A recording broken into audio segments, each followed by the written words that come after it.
नमस्कार मंडळी, आज होता सोमवार. छान अशी देवपूजा करून घेतली, कारण बऱ्याच दिवस झालं होतं देवपूजा ही झाली नव्हती, कारण आम्हाला होतं सुतक. त्यामुळे मस्त असं देवपूजा केली होती. देवांना पण खूप प्रसन्न वाटत होतं आणि मलाही देवांना बघून खूप प्रसन्न वाटत होतं.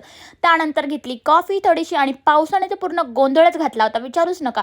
कारण एवढा जोरदार पाऊस पडत होता की बाहेर जायची काही इच्छाच नव्हती. भरपूर सारे बाहेरची कामे होती, पण करणार काय.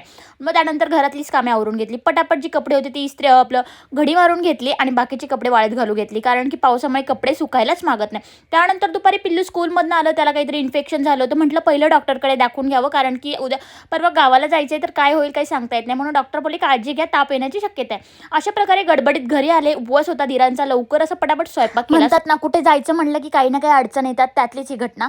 तर चलो असो, तर पटकन म्हटलं चला दूध बरंचसं आहे, तर म्हटलं जरा आपण पनीर बनवूयात. म्हणून दुधामध्ये विनेगर टाकलं आणि छान असं पनीरचा गोळा तयार झालेला आहे. चला तर म्हटलं आता कट करून घ्यावा आणि मस्त छान असं डब्यामध्ये भरून ते आपण गावाला घेऊन जाऊयात, कारण मुलांना पनीरची भाजी जितकी देईल तितकी फार कमीच. आणि घरचं पनीर आणि फ्रेश पनीर असल्यावरती तर मग काही विचारूच नका, म्हणजे टेन्शन घेण्यासारखं काहीच नाही. छान असं पनीर मी बनवलेलं आहे. पनीरची रेसिपी बऱ्याचदा तुमच्यापर्यंत शेअर केलेली आहे. तर भेटूयात आपण नेक्स्ट डे नेक्स्ट व्लॉगमध्ये.